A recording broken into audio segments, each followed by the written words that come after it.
ponai karininkai, kariūnai, dėstytojai, susirinkę svečiai. Esu 4 kursų kariūnas Mantas Valasanavičius. Ir mano pranešimo tema yra organizacinės kultūros įtaka Lietuvos statutinėms institucijoms. Iš esmės, mano pristatymas yra parengtas jau baigtų ir apgintų bakalauro darbą, kuris buvo vertintas labai gerai.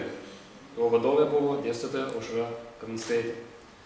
Iš esmės, aš tiesiogiai netlikau tyrimų, kaip keičiasi saugumo politika, kokie yra saugumo iššūkiai. Tačiau rengdamas pranešimą norėčiau aptarti, kaip saugumo politika gali būti aptarta organizacinės kultūros kontekste.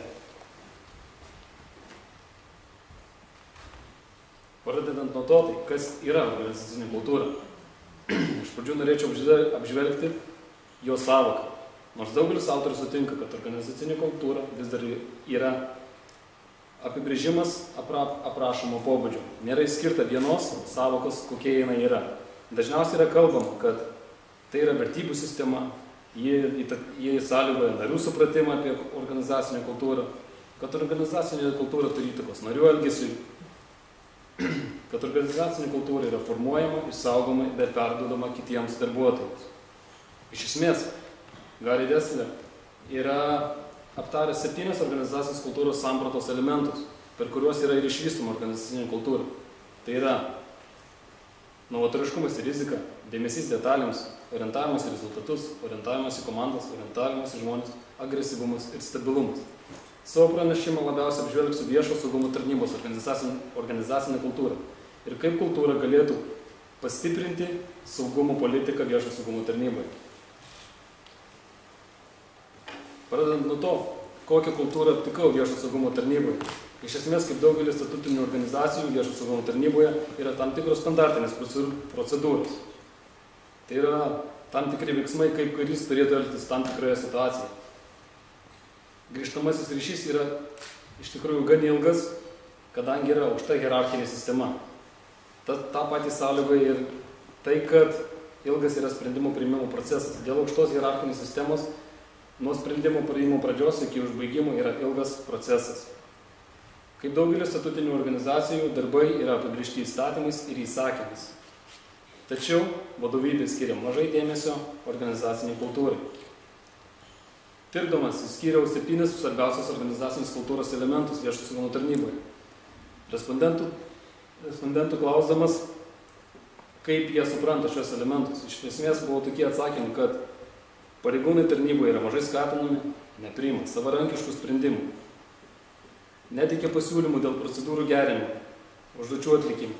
Todėl novatoriškumas ir rizika nėra šios organizacijos kultūros elementas.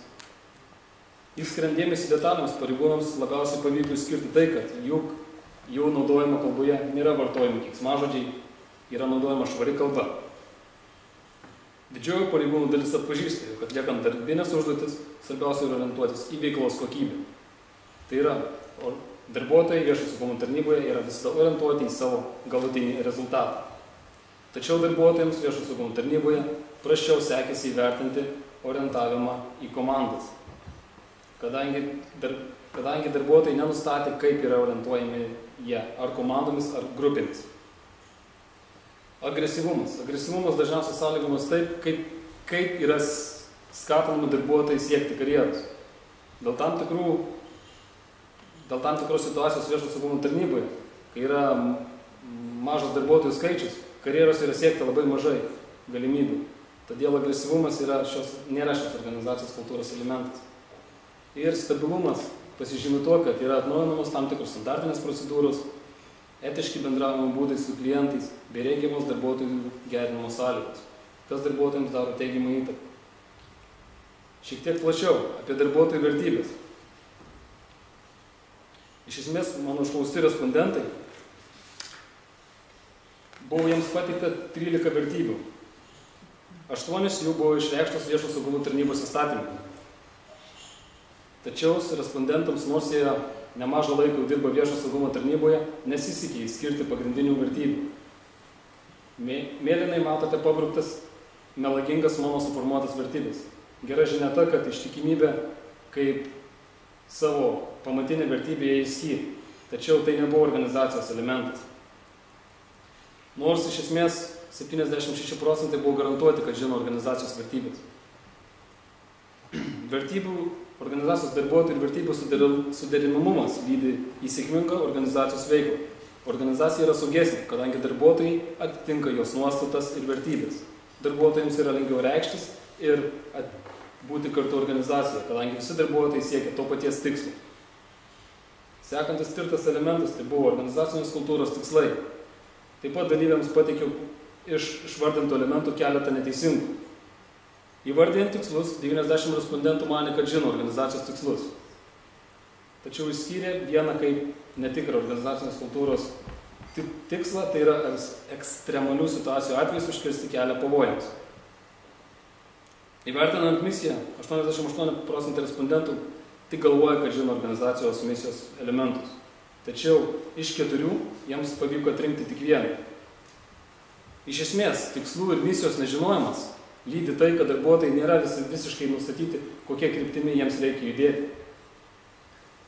Nežinant darbuotojai savo tikslų, misijos, kurie yra nurodyta strateginiame plane, gali nelydėti į tolimesnius organizacinio strateginius planus.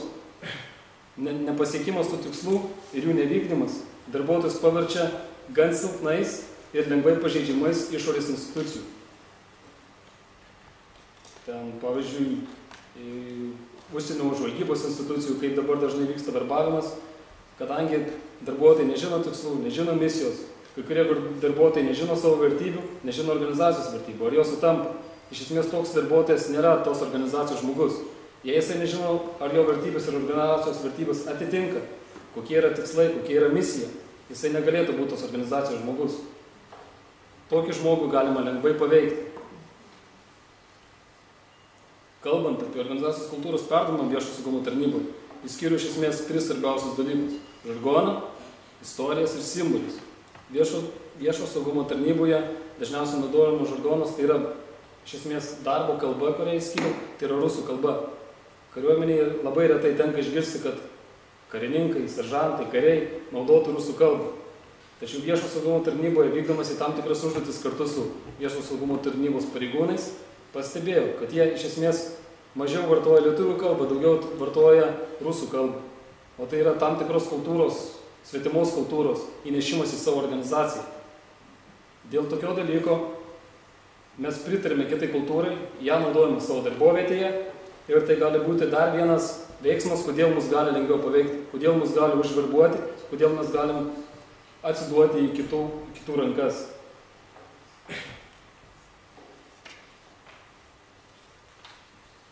Nors atlikus tyrimą viešo saugumo tarnyboje, paaiškėjo, kad organizacinė kultūra nėra stipri, tačiau pareigūnai supranta svarbiausias vyraujančias vertybės ir tikslus. Kai darbuotojai iš esmės įsisavina ideologinės organizacijos vertybės, juos sunku paveikti užsienio žvalgybos institucijoms. Tai yra svarbiausia. Mes turim žinoti, kokios yra mūsų vertybės, ar jos sutampa su organizacijos vertybėmis. Mes turim žinoti savo organizacijos tikslus, savo organizacijos misiją, strateginį planą ir siekti to kartu. To nežinant, mes esam pažeidžiami. Mes nesirūpinam savo organizaciją, nesirūpinam savimi. Iš esmės įskyriau keletą tam tikrų veiksmų, kurie daro didžiausią įtaką. Tai vadovai, ką galėtų vykdyti, tai yra formuoti ir įskiepyti tinkamas organizacijos vertybės. Nes yra vadovai, iš esmės didžiausias branduolys, kas gali sukurti tas vertybės, kas gali perteikti tas vertybės. Darbuotojai iš esmės tik perima tas vertybės ir tos perimtos vertybės leis darbuotojams dirbti lengviau ir darbuotojai bus lojalesni. Todėl užsienio žvalgybos institucijoms bus sunkiau paveikti mūsų darbuotojus, nors jos yra tikrai suinteresuotos, kaip matėme ne vieną atvejį šiais metais, kai buvo užverbuotas tiek Lietuvos karinių pajėgų seržantas. Šiek tiek apie krašto apsaugos sistemą. Apžvelgęs viešo saugumo tarnybos situaciją, susidomėjau, kokia situacija būtų pas mus. Ir radau tokius atvejus, kad krašto apsaugos personalo sistemos politikoje jau pradedama formuoti, kad besikeičianti situacija Lietuvoje verčia mus keisti organizacinę kultūrą, kad organizacinė kultūra atitiktų tam tikrus reikalavimus. Nors iki šio laiko iš esmės organizaciniai kultūrai tiek kariuomenėje, tiek viešo saugumo tarnyboje vietos beveik nebuvo.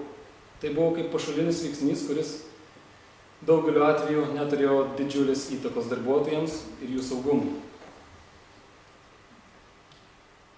Tai krašto apsaugos sistemos organizacijos kultūros tikslas buvo iškeltas toks, kad siekti, kad organizacinė kultūra padėtų formuoti patrauklų krašto apsaugos sistemos įvaizdį ir didintų tarnautojų motyvaciją bei lojalumą sistemai. Tai ir yra iš esmės, kad per vertybės, per įsitikinimus, per tikslų ir misijos žinojimą mes didiname savo darbuotojų lojalumą pačiai valstybei. Ir iš esmės krašto apsaugos sistema vis daugiau dėmesio skiria organizaciniai kultūrai, kuri padeda formuoti lojalius tarnautojus, nepaveikiamus žvalgybos institucijoms.